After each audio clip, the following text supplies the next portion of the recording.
Good morning, YouTube. All right, middle of summer, and it is time to pull out the corn on the cob. I am going to show you the quickest, easiest, fastest, most delicious way to make summer's most iconic dish. All right, let's cook, y'all. We got a family to feed. Here we go. This is one of my all-time favorite foods, period, hands down. All right, so we have 8 ears of corn, and I just chucked them, pulled most of the silks off. Not my best talent, silk pulling, but most of it. And then I have a pot of water. It's got a couple quarts of water in it. We're gonna do 3 things real quick. Kosher salt, about 2 tablespoons, maybe a bit more, maybe like a scant quarter cup. Same amount of plain old white sugar. Same amount of lemon juice, okay?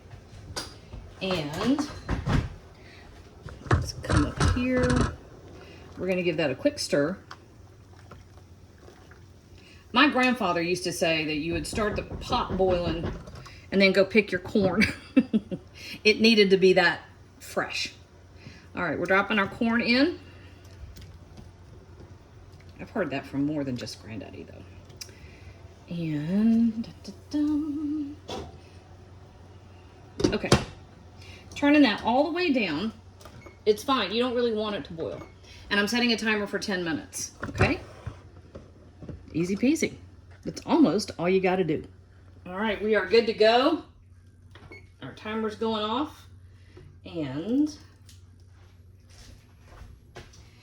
here's our corn. Joey and I were talking the other day. We think that fresh corn on the cob in the middle of summer with a big bunch of watermelon and a little bit of salt on it, that might be the single biggest treat in the Appalachian South. I mean, that's just amazing.